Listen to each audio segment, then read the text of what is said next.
다 찾았으면 한 절씩 교독하겠습니다.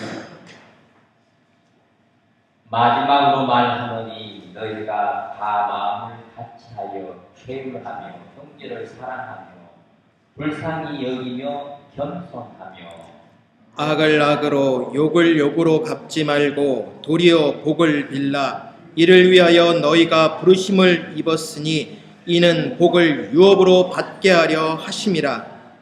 그러므로 생명을 사랑하고 좋은 날 보기를 원하는 자는 그를 응하여 악한 말을 그치며 그 입술로 괴를 말하지 말고 악에서 떠나 선을 행하고 화평을 구하여 이를 좇으라. 함께합니다. 주의 눈은 의인을 향하시고 그의 귀는 저의 간구에 기울이시되 주의 낯은 악행하는 자들을 향하시느니라 하였느니라. 아멘. 오늘 말씀입니다. 이런 교회가 복을 받습니다. 이 교회가 서가나 교회가 복을 받습니다. 오늘 말씀대로 여러분들이 할 때는 서가나 교회가 복을 받는 그런 삶을 사시기를 바랍니다. 자, 교회가 복을 받는다.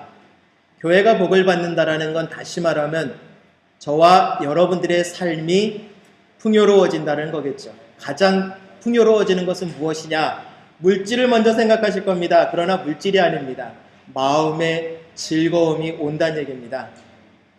마음의 즐거움이 온다라는 것은 무엇입니까? 무엇이든지 하나 둘씩 문제가 풀어진다라는 겁니다.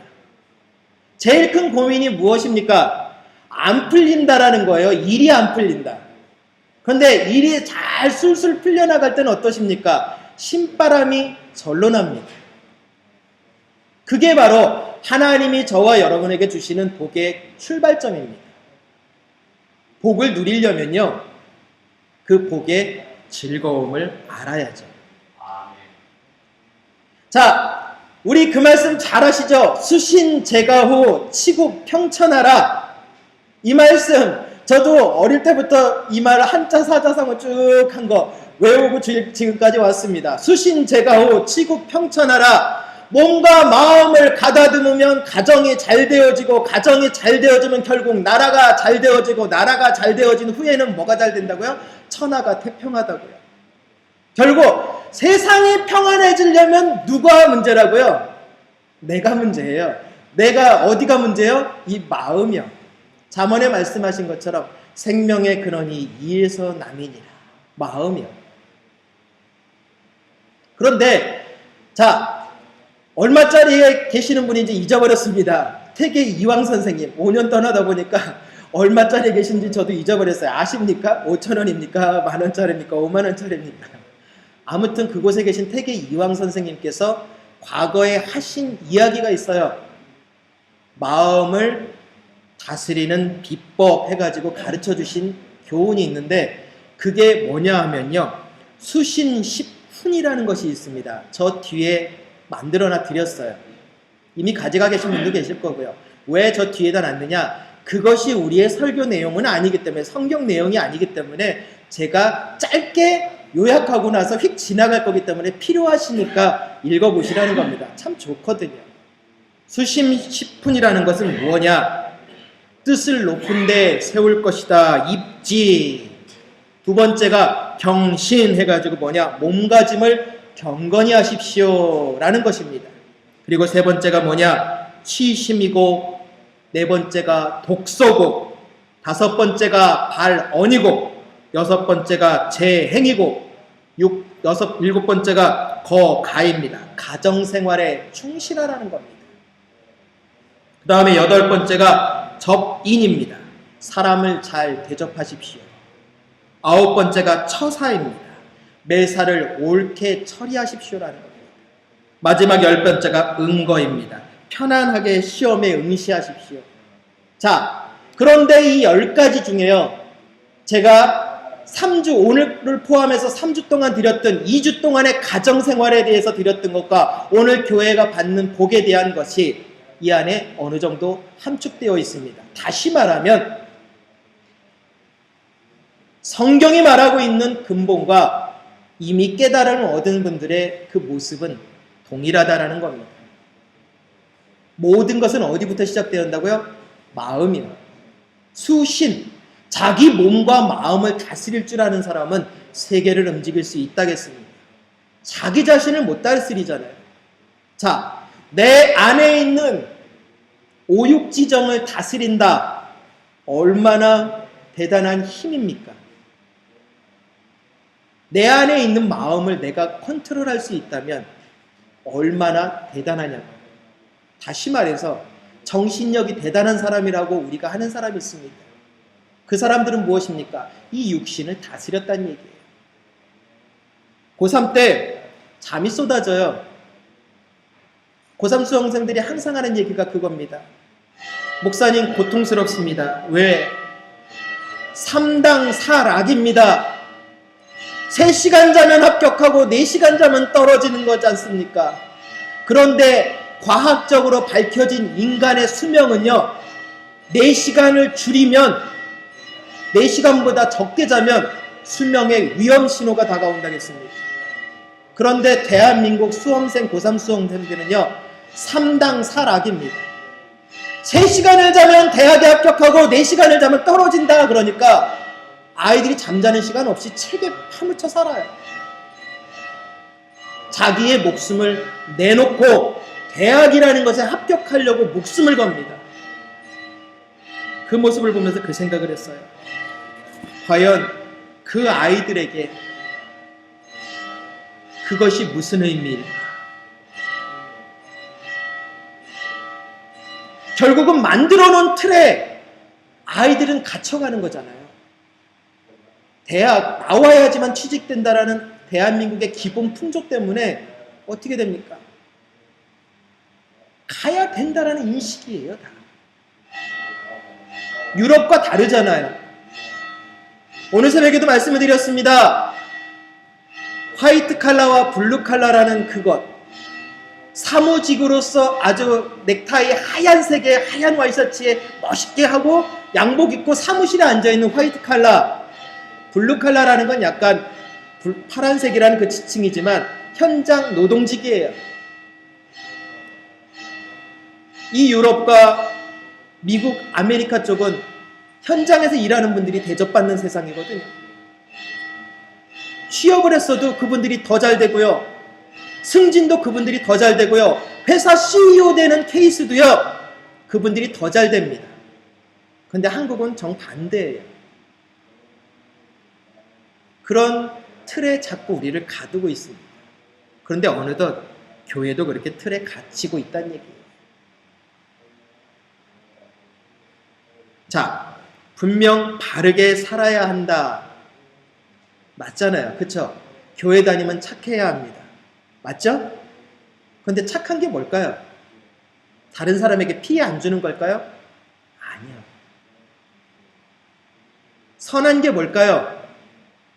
다른 사람한테 그 어떤 불편함도 주지 않는 사람입니다. 아니요.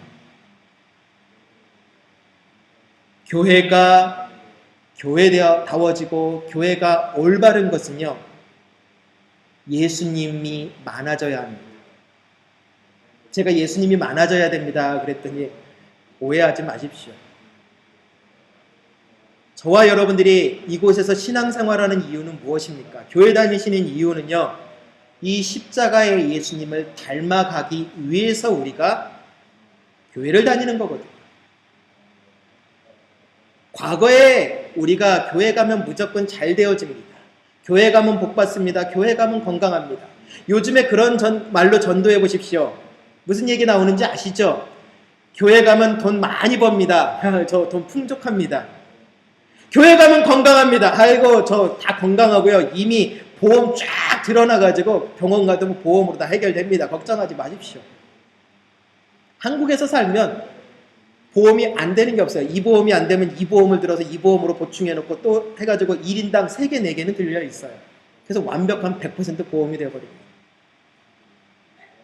일반 개인 보험이 그렇게 100% 완벽하게 갖춰진 것이 대한민국이에요. 그러니까 더 이상 보험이 안 되는 항목까지도 보험으로 이제 보험회사가 발벗고 모집하는 상황까지 됐습니다.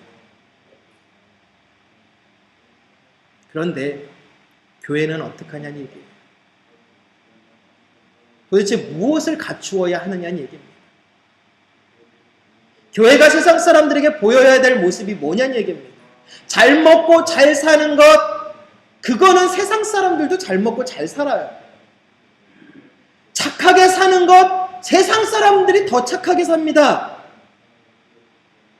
빙산의 일각이지만 매스컴에 온통 나오는 분들을 보면은 참 부끄럽잖아요. 왜요? 교회 집사님, 권사님, 장로님, 목사님, 그냥 평신도들도 아니고 교회 직분자들이 항상 매스컴에 나와요. 그러면서도 그분들의 표정 하나하나가요, 너무나 가슴을 칼로 찔러요. 왜요? 전혀 반성의 기미가 없어요. 나 왜 내가 뭘 잘못했는데 하는 자랑스러운 모습이에요. 우리 그런 것들을 보면서 오늘 교회의 모습 어떻게 변해야 되는가, 7가지로 오늘 성경 본문에 나와 있는 것을 찾아가 보려고 합니다. 그 첫 번째가 무엇이냐?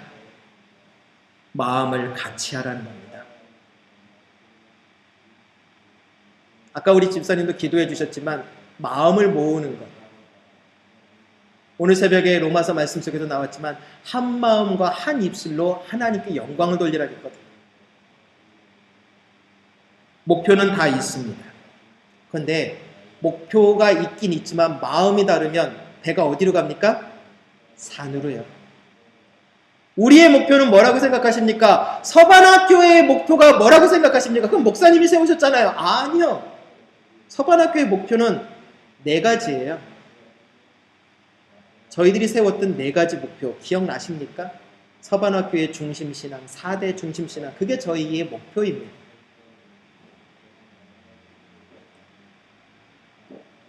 그 중심신앙대로 마음을 모으자라는 겁니다.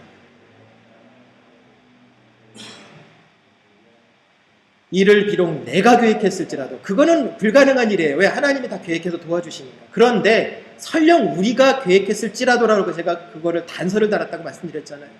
그래도 인도하시는 분이 하나님이심을 믿고 나아가 보자. 교회의 주인은 사람이 아니라 예수님임을 인정하면서 선포하면서 나가보자. 정말 십자가에서 돌아가신 예수님의 그 사랑으로 제대로 한번 사랑해보자.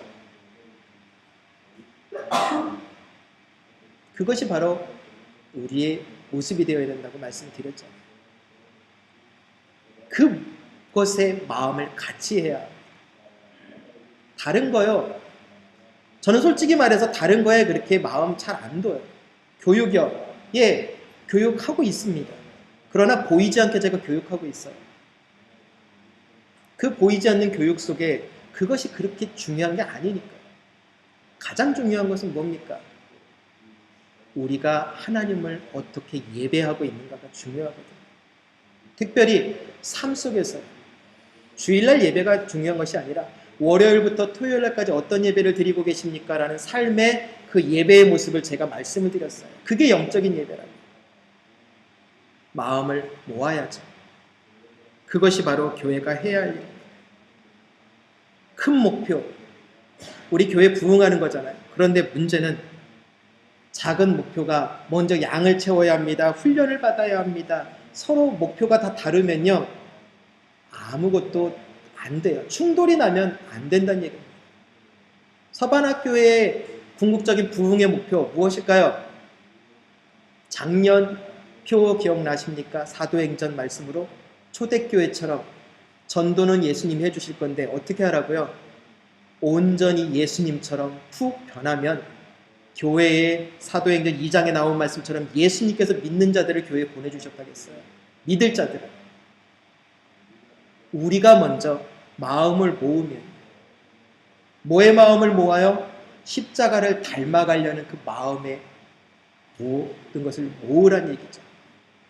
그러면 역사는 일어납니다. 우리가 바로 이러한 마음의 몸을 모아야 합니다. 그러나 중요한 건 한 가지가 있습니다.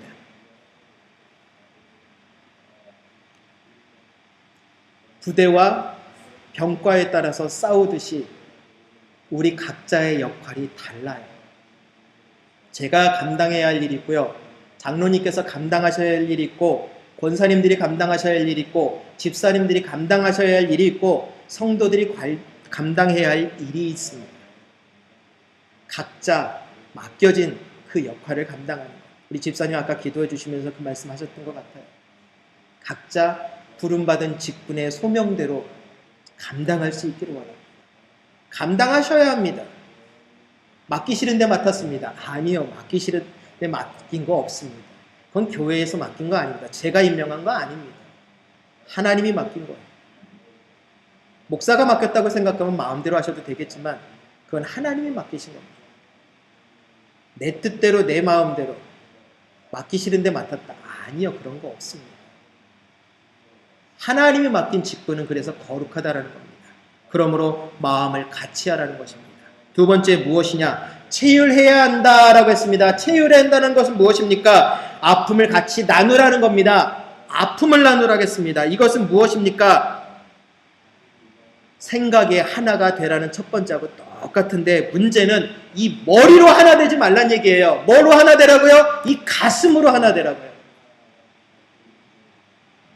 말씀드렸잖아요.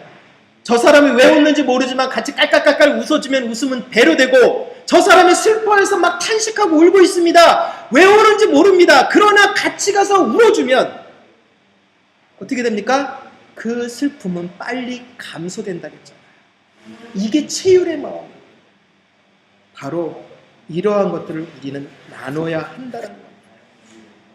자, 정치인들이 같이 합니다. 그러나 이들이 평생 같이 할까요? 뜻을 달리하면 탈당하잖아요. 자, 그런데 가족이 마음을 달리했다고 갈라질까요? 아니죠. 가족은 못 갈라집니다. 왜일까요? 가족이기 때문입니다. 이념이 달라도 가족은 안 헤어집니다.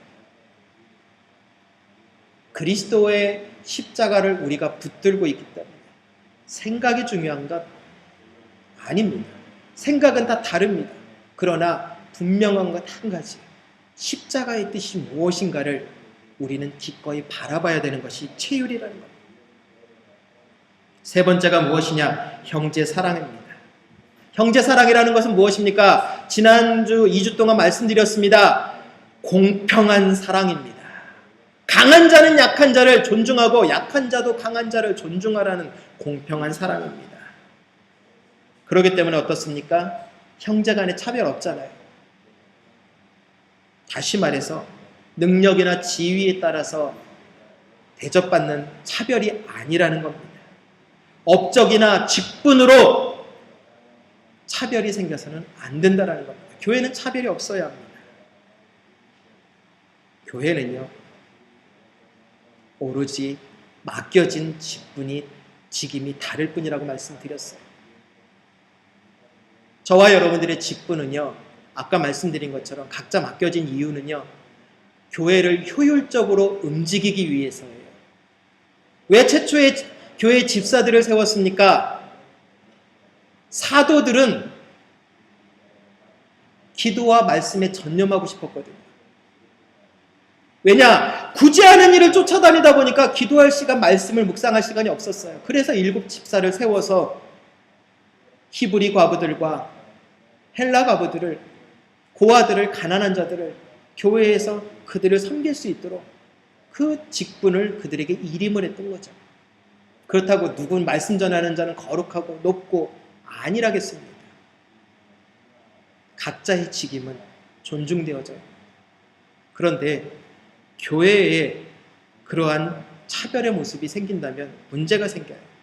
왜 문제가 생기냐? 차별당하는 자는 교회를 떠날 위험이 있어요. 당연하잖아요. 차별당하는데 그곳에 있겠습니까? 세상하고 다르잖아요. 세상은 어떻습니까? 직장은 돈 때문에라도, 월급 때문에라도, 생계 때문에라도 못 떠나지만 교회는 떠나잖아요. 그런데 아십니까? 차별당하는 자가 문제가 아니라 차별하는 자가 문제예요. 왜냐? 차별하는 자는 교회를 떠나는 게 아니라 그리스도를 떠날 위험이 있기 때문이에요. 오늘 본문이 바로 그 이야기입니다. 하나님 앞에 진실한 마음으로 형제를 사랑하지 못하면 그것이 우리에게 문제가 된다는 거죠.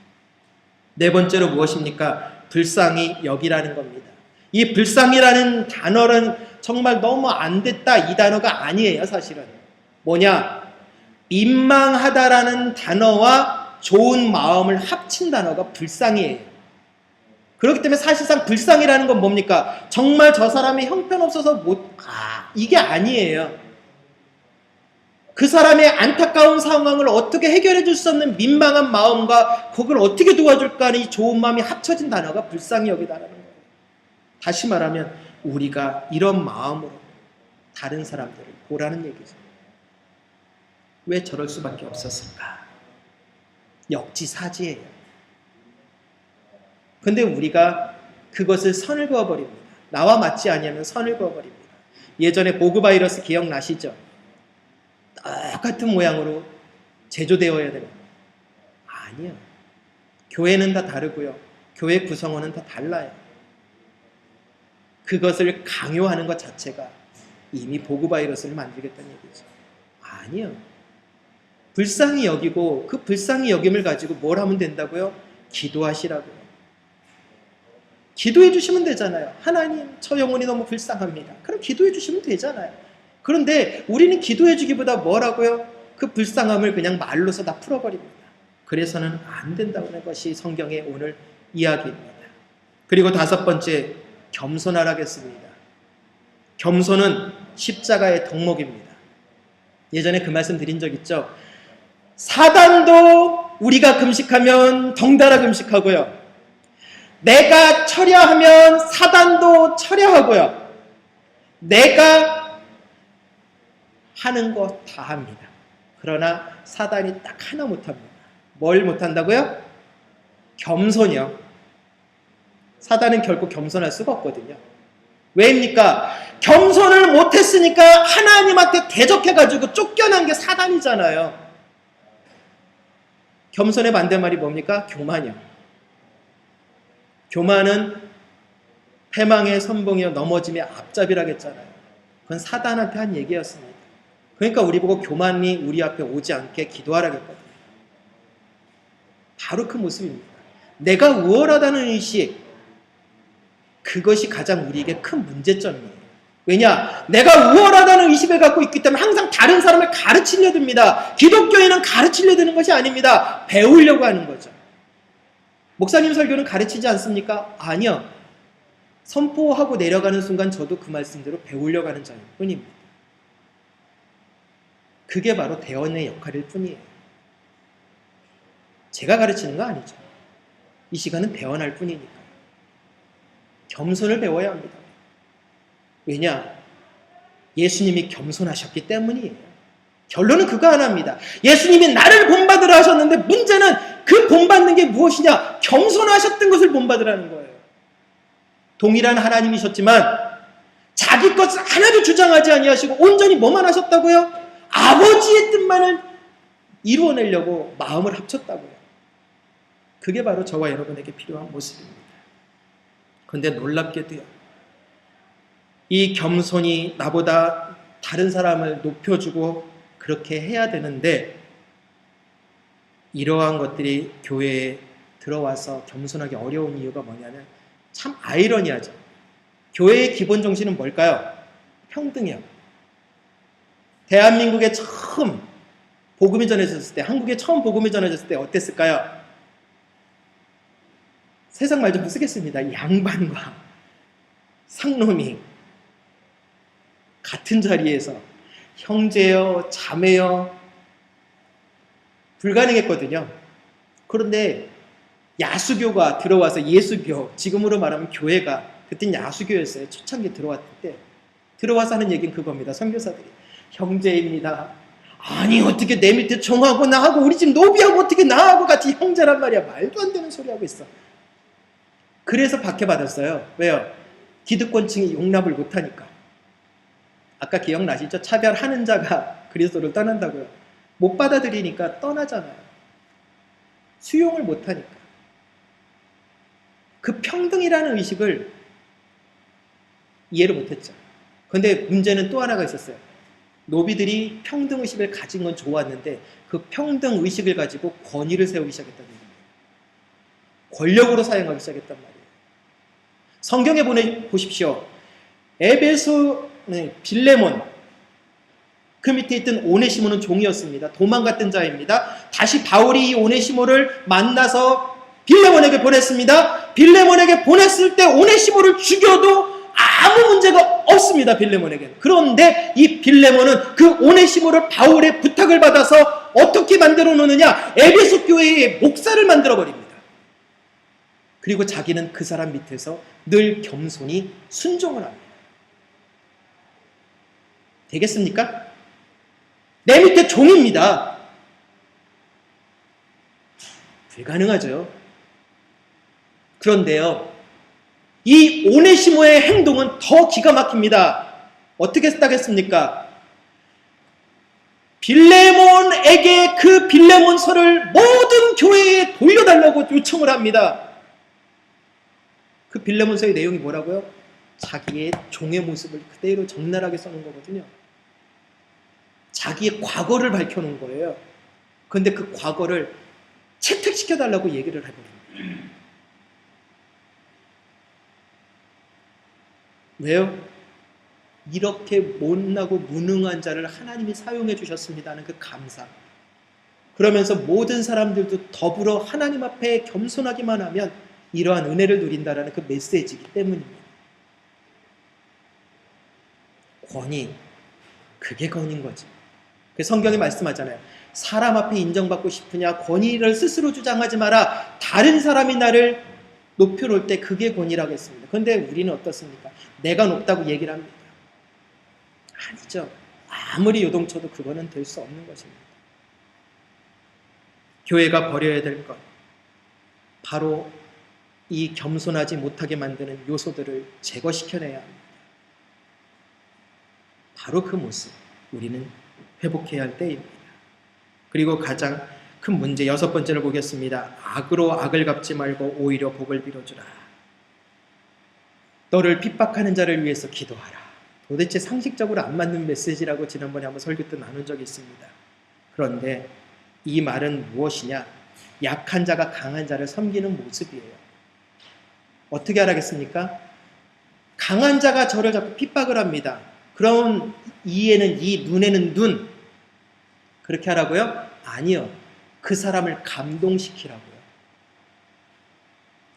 예수님이 나를 살려주셨는데 나를 위해서 십자가에 죽으셨다는 그 한 가지 사실만으로 모든 것이 해결됐잖아요. 그럼에도 불구하고 우리는 그게 용납이 안 된다면 아직 이 십자가의 죽음과 나는 벽이 있는 겁니다. 예수님이 나를 위해 죽으셨는데 그 사람을 감동시켜내야죠. 근데 우리가 그걸 못하는 이유가 뭘까요? 가장 중요한 건 존중이란 단어가 빠져있기 때문이에요. 관계성인데 어떠한 상하 원칙. 다른 외국에 나가 있는 외국 교회들을 가보면요, 안 그렇답니다. 한국 목사님인데 외국 교회에서 목회를 하시는 분들한테 제가 한번 여쭤봤어요. 몇 분들한테 독일에 계신 분들, 미국 이렇게 그래서 한번 띄워봤어요. 순서가 그 교회는 다 외국인이에요. 그런데 목사님만 한국분이에요. 아이러니하죠? 그런데 그분들한테 여쭤봤어요. 거기도 그렇게 직분이 계급입니까? No! 서 목사님, 여긴 직분 그런 거 아닙니다. 여기 직분은 그 맡은 역할일 뿐입니다. 높낮이가 어디 있습니까? 하나님이 그 그릇에 맞게 부어주신 직임일 뿐입니다. 그것을 이용하려 들지도 않습니다. 그저 섬길 뿐이고 그것을 감당 못할 때는 죄송합니다. 쉬겠습니다. 그렇게 한다라는 거죠. 그런데 한국의 기본사고는 무엇입니까? 계급사회이기 때문에 직분도 어느덧 계급사회가 되어버렸어요. 아니죠. 중요한 것은 그겁니다. 화평하라고요. 상대를 위해서 먼저 손 내밀 줄 아는 그것이 그리스도의 사랑입니다. 제가 잘못한 것 없습니다. 맞아요. 잘못한 거 없죠. 그러나 먼저 손 내밀으시라는 거죠. 마지막 7번째입니다. 말을 조심해야 한다 라겠습니다. 아까 수신 10분을 드렸는데 그 중에 두 번째가 경신이라고 되어 있습니다. 그 경신에 9가지가 구개가 있어요. 그걸 뒷장에다 따로 풀어서 한자를 한문과 같이 섞어서 한자를 한글과 같이 모든 답을 달아드렸어요. 구개에 보면 말을 신중하게 하라고 되어 있어요. 말을 조심하라는 거죠. 왜입니까? 결국 말 한마디가 사람을 살리기도 하고 말 한마디가 사람을 죽이기도 하기 때문입니다. 첫 번째 우리는 어떻게 해야 됩니까? 악한 말을 하지 말라고 오늘 11절에 이야기했습니다.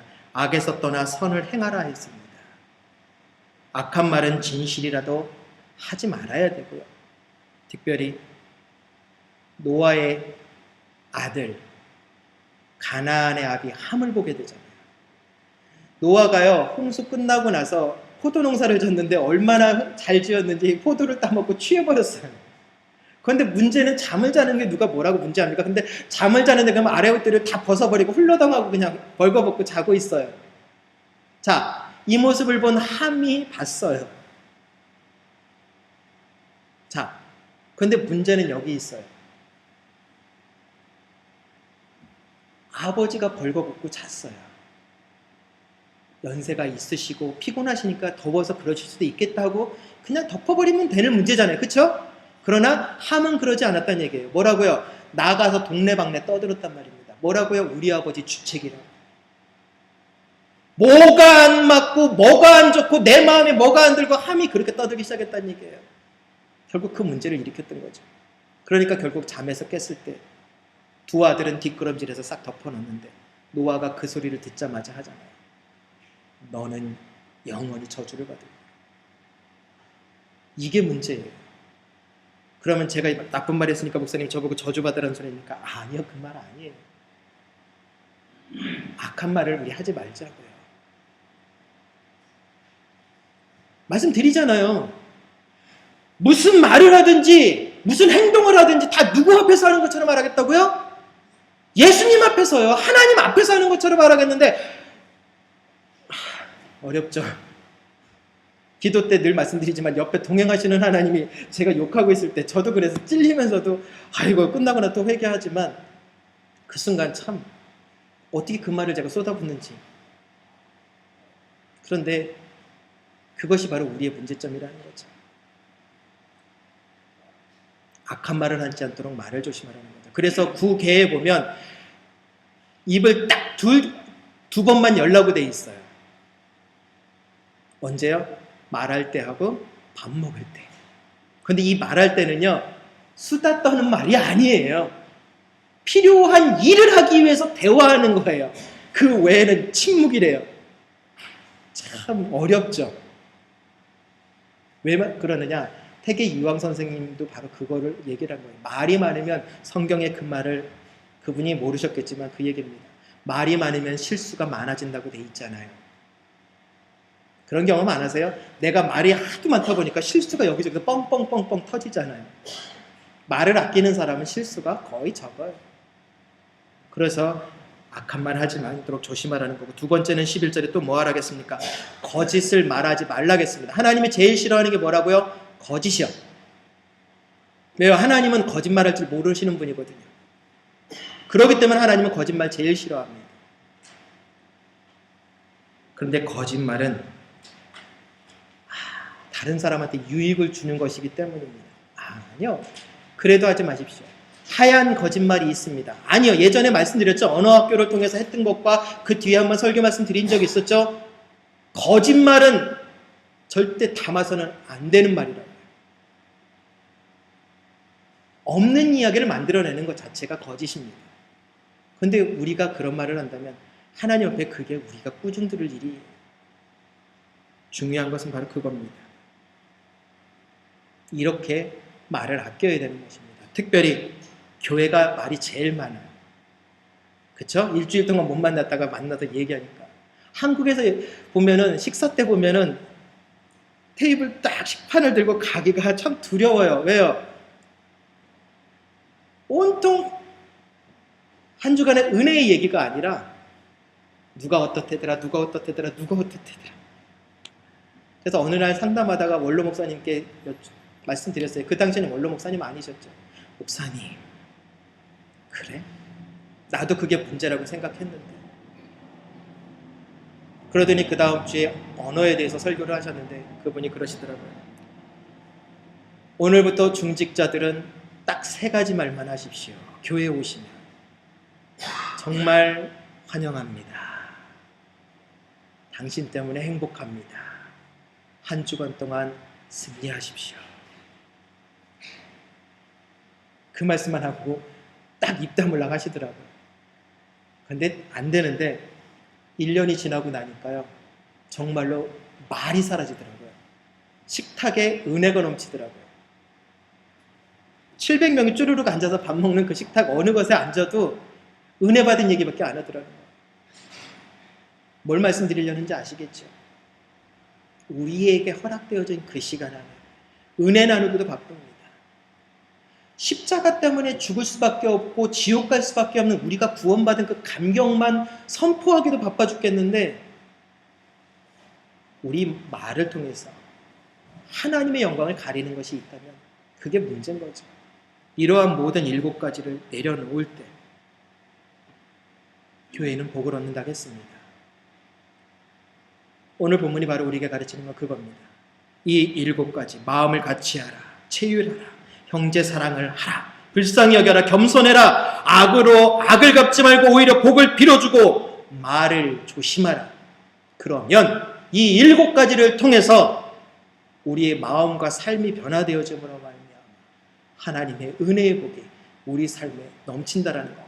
성경에 있는 약속 믿으십시오. 믿음의 부요함과 삶의 풍요로움을 주신다는 그 말씀. 그것이 단지 이야기가 아니라 저와 여러분을 향한 하나님의 놀라운 계획이며 이루실 일이며 성취하실 프로젝트라는 겁니다. 이 은혜를 누리시는 축복의 성도님들이 되시기를 바랍니다.